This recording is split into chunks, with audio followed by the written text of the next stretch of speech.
आप देख रहे हैं जेके क्राइम वॉच न्यूज।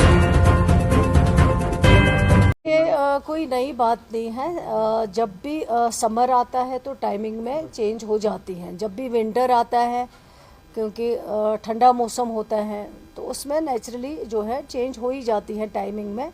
वो कोई नई बात नहीं है। लेकिन अभी फ़िलहाल गर्मी थी यहाँ पे, आगे जाके जो ही लगेगा कि बच्चों को ज़रूरत है टाइमिंग चेंज करने की, वो भी हो। बस देखें, इस बार बहुत सारे जो है पढ़ाई काफ़ी हद तक सफ़र हुई है। क्योंकि आप अगर बात करेंगे, पहले वार लाइक सिचुएशन हुई हैं, उसमें भी कुछ छुट्टियां लेनी पड़ी। उसके बाद गर्मी काफ़ी हद तक रही हैं, जिसकी वजह से और छुट्टियां देनी पड़ी। अब फिर उसके बाद फ्लड लाइक सिचुएशन जो हुई है, उसमें भी काफ़ी हद तक फिर स्कूल्स को बंद करना पड़ा। आप जम्मू की बात देखें, वहाँ तो अभी भी कुछ स्कूल्स हैं जिनमें काम चल रहा है, जिनको ठीक किया जा रहा है। इसी तरह कश्मीर में भी कुछ हमारे काफ़ी स्कूल्स हैं जिनमें पानी चला गया था। तो बच्चों को ओवरऑल जो है देखते हैं हम कि सिलेबस में काफ़ी ज़्यादा पढ़ाई में नुकसान हुआ है।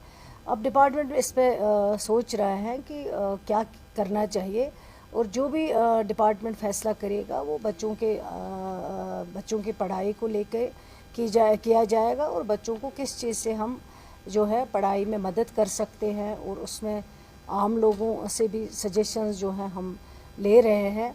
और फिर डिपार्टमेंट बैठेगा, उसमें कोई वाया मीडिया निकालेगा कोई ना कोई डिसीजन। बिल्कुल एग्ज़ाम सारे ऑन टाइम पे होंगे, क्योंकि पिछली बार हमने सेशन भी चेंज किया। वो हमारे पास एक बहुत बड़ा चैलेंज था कि टाइम पे होंगे एग्ज़ाम्स, टाइम पे बुक्स आएंगी, लेकिन अल्लाह का शुक्र है कि सारा कुछ टाइम पे हो गया। तो इस बार अब एक ये जो है सिस्टम एक ट्रैक पे आया हुआ है, बन गया है। तो इस बार जो एग्ज़ाम्स होंगे वो इंशाल्लाह सारे, चाहे वो बोर्ड के एग्ज़ाम्स हैं, चाहे वो जो बोर्ड के बगैर एग्ज़ाम्स हैं, वो सारे इंशाल्लाह टाइम पे हों। वो क्या करती थी, जब यहाँ पे अगर स्पेशल पावर एक्ट की बात करें तो मुफ्ती साहब के होते हुए जब वो होम मिनिस्टर थे, वो यहाँ पे लगाया गया। ये जब चीफ मिनिस्टर थी तो यहाँ 400 के करीब लोग जो है जिनकी आँखें चली गई, जो डिसेबल हो गए। तो उस वक्त वो कहती थी कि आर्मी मेरे कंट्रोल में नहीं है, ये दिल्ली के कंट्रोल में है। आज अगर उमर अब्दुल्ला साहब कोई जेन्युइन बात कर रहे हैं कि हाईवेज़ जो हैं वो स्टेट गवर्नमेंट के, यूटी गवर्नमेंट के अंडर नहीं है, उसको तो पीडीपी प्रेसिडेंट को मुखालफत बराए मुखालफत चाहिए। वो हर एक चीज़ के ऊपर क्रिटिसिज्म करती हैं। कोई चीज़ ऐसा बताइए जिसको इसने अप्रिशिएट किया होगा, जो इस सरकार ने इन 1 बरसों में जो अच्छा किया होगा। तभी उसकी प्रॉब्लम ये हो गई है, वो इतनी नेगेटिव है, तभी वो 28 से लेके 3 तक पहुंच गई है। और आगे मुझे लगता है कि वो 3 लेना भी उसके लिए मुश्किल होगा, क्योंकि वो कोई पॉजिटिव अप्रोच नहीं दिखाती है, लोगों के लिए बात करती।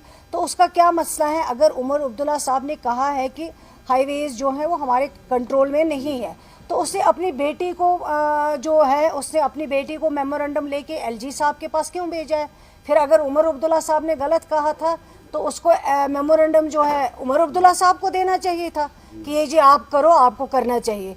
वो उसकी हमेशा पॉलिटिक्स जो है वो बहुत गलत रही हैं, बहुत गलत तरीके से लोगों को धोखा देती आई हैं। पहले उसने गोली बोली की बात की है, फिर उसने दूध टॉफ़ी की बात की है, आज वो सरजान बरकाती के लिए बात कर रहे हैं। मुझे पहले बहुत अजीब लगता था कि जब वो चीफ मिनिस्टर थी, सरजान बरकाती को सारे जितने भी FIR लगे, जो भी उसके फैमिली के ऊपर जुल्म हुए हैं, वो जुल्म इसी के दौर इक़्तिदार में हुए हैं। यासीन मलिक साहब को इसी की बहन ने आइडेंटिफाई किया है, हाँ जी ये वो बंदा है जिसने मुझे किडनैप करवाया है। कहीं से वो कुछ बोलती हैं, कहीं से वो कुछ बोलती है। उसको पता भी नहीं होता है कि मुझे बोलना क्या चाहिए और मैं किस पे बात कर रही हूँ। मुझे बताइए, वो खुद क्यों LG साहब के पास जाती हैं, वहाँ से वो अपनी सिफारिशें लाती हैं, फलानी चीज़ चाहिए। अगर उसको पता है कि यहाँ पे गवर्नमेंट है, अगर उसको लगता है कि ये हदी इख्तियार में उमर अब्दुल्ला साहब के हैं जैसे वो बोल रही हैं, तो फिर उसको वहाँ आके मेमोरेंडम देना चाहिए। तो ये सारी चीज़ें जो हैं खुद कंट्राडिक्ट कर रही हैं अपने चीज़ों को, अपने बयानों को। उमर अब्दुल्ला साहब ने सही बात कही है, हाईवेज़ हमारे अंडर नहीं है।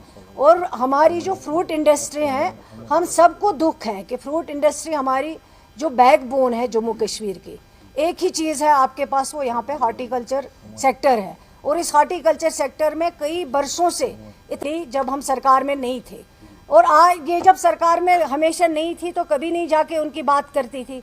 آج یہ بات کرتی ہیں صرف عمر عبداللہ صاحب کو کرٹیسزم کرنے کے لیے, ہماری سرکار کو کرٹیسزم کرنے کے لیے. رولا صاحب کو بھی آپ کو یاد دلانا چاہیے, اس کو بھی لوگوں نے ووٹ دیا ہے, وہ بھی ممبر پارلیمنٹ ہے, پارٹی کی ٹکٹ پہ لڑا ہوا ہے. اگر وہ کسی اور کو کہتا ہے کہ آپ بات نہیں کر پائے تو اس کو خود کیا کر رہا ہو, اس کو خود بات کرنی چاہیے ایز ممبر پارلیمنٹ. اگر اس کو پارٹی نے کہیں پہ بھیجا ہے اس کو وہاں جا کے بات کرنی چاہیے.